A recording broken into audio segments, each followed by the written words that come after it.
Hello, ladies and gentlemen, sister and brother. My name is Agostinho. I'm director of Light for the Hunger project in Mozambique. We are serving here as Light for the Hunger in Nyamatanda. Nyamatanda is a small district of Sofala province in center part of Mozambique. And we are nearby Nanarele village of Nyamatanda, the big village. We are a small village called John Segredo, whereby people live by farming, and fishing. John Segredo in Nyamatanda, it's a popular place that people, they farm. And there are a lot of people, they are known as a farmer.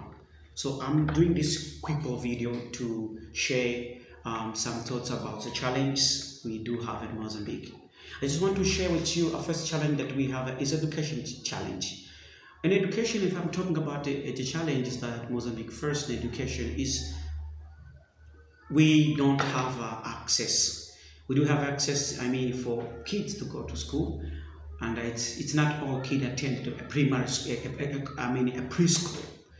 So for us as a Light for the Hunger, we provide now a day where we are with 120 kids of preschool. Also, our kind of education that we take, a lot of people, their kids, they only attend in a rural area until 8th grade. They don't go further because of a resource issue, like financial issue. A lot of kids, after they enter a primary school, they don't continue to a secondary school because of an issue that the parents have.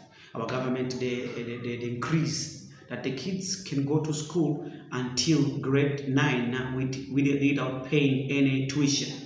But from grade 10 to grade 12, kids, they pay tuition.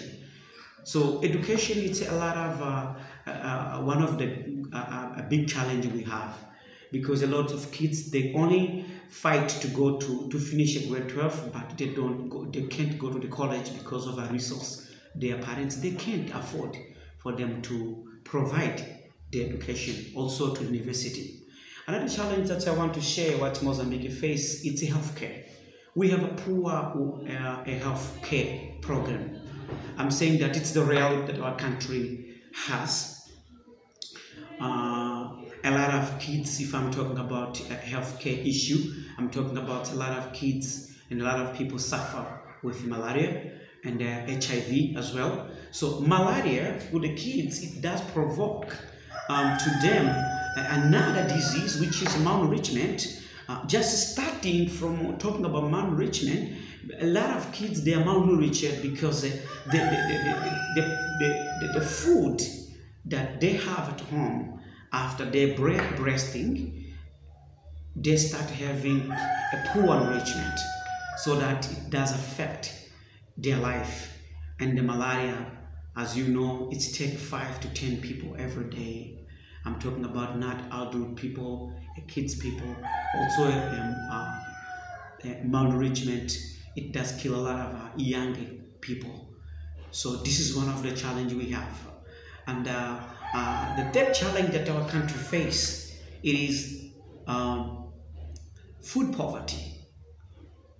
One of the problems that we have of malnourishment is food poverty. Because of food, we do have lands, but we don't produce as much to provide for the people. We don't produce enough in our field so that we can cover with the people. A lot of people, they suffer with the hunger. Since people, they pass through Cyclone Idai in the last year in March, people are still facing these difficulties. This cyclone brought a lot of disease, that those diseases affecting the soil, and the soil start producing properly. So this is a 3 challenges: education challenge, health challenge, and food poverty that Mozambique, I can mention. Those are the main that our country face. If we overcome that, I believe that a lot of things may change in our country. So I want to just briefly talk about with this malaria, HIV, and malnourishment, it's made me as a pastor and also director of Light for the Hunger to attend different funerals. I can say that I attend between a month. If I don't escape, I can attend between 4 or 6, I can say, funeral. It can happen 10. A lot of people die in the community. It's making me sad. It's making me sad because I see people dying. But if we find out what killed people, if we have problem, for example, in the area we don't have a hospital here. We don't have a hospital. Our prayer is, if the Lord provide, we may have a small hospital for people in community. So this is when people, they get sick, they have to go mile. So if someone is very sick, he can die. So I normally, with a pickup we have here in a project, I normally care, I can say 3 or 6 funerals a month. And the life of people here in the community, people that live by farming. And some men, they fish. We have a small river called Muda River here in John Segredo in Yamatanda. So people that live, I can say, under $1. It's not because it's a cover, because they don't have a resource. No jobs. The only thing they live, their trust is farming. As they lost their crops with the cyclone Ida and last rain we have this month, this year, and beginning of the year, and February, a lot of people that lost their crops.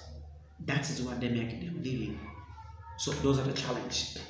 So my management as a project director in Mozambique for Light for the Hunger, normally I manage to connect with the community first thing. My interaction with the community, my participation in community, because I work directly with the people and I serve people. It's my duty to be a part of the community. So I as a Light for the Hunger director, we provide with a coffin, we provide with food, funeral cost for some people in the community.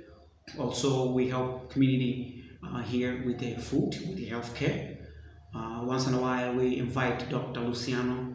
He's a doctor that he comes and help us. He train a group of people here so they can be advocate in the healthcare program in the future. So also I manage the project in order to achieve our goal, also to respond for the need of the community. So I tend to make this a small video and share with you about Mozambique, about our challenge, about what is my lifestyle every day. When I wake up in the morning, I leave my home. I leave from where I live at home, and here it's 7 kilometers, and we have to drive all the way here to work. So I have to, my job here is to oversee all the projects starting from the farm. Here at the center, we have a different program, a sewing program, preschool program. As I mentioned before about farming, we have a literance program, we have a PASA program, we have Bible study with the ladies program. So I oversee the program, and also am a part of teaching Bible study to the pastors, also teaching Bible study to the lady. May God bless you. Thank you.